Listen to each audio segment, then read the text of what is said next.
তো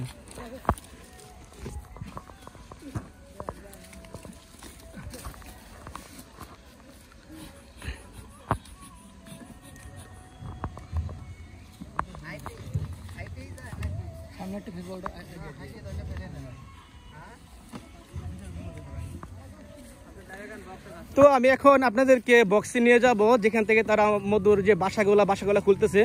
সো আপনারা দেখেন এই যে মধুর বাসাগুলা, এইগুলোতে কিন্তু চিনির সিরাপ কখনো ঢুকানো সম্ভব না। সো আপনারা দেখেন, আসেন, তাদের সাথে কথা বলেন, বুঝে শুনে আপনারা মধু নেবেন। সো আশা করি আপনারা খাঁটি মধুটাই পাবেন। তো ভাইরা এগুলো বক্স থেকে মধুগুলো বের করতেছে। মাশাআল্লাহ মোটামুটি ভালো মধু হয়েছে।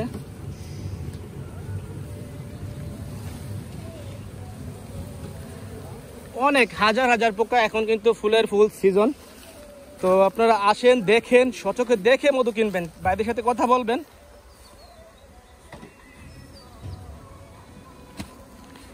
ভাই কতগুলা বক্স খোলা হয়েছে? ঠিক নাই, মেলা কাটাই হয়েছে। এই যে ওই এক লাইন হয়েছে, এক লাইন, আর এই এক লাইন অর্ধেক হচ্ছে। ও ভাই বলতেছে যে যতগুলা বক্স আছে অর্ধেক হয়ে গেছে আর অর্ধেক বাকি আছে।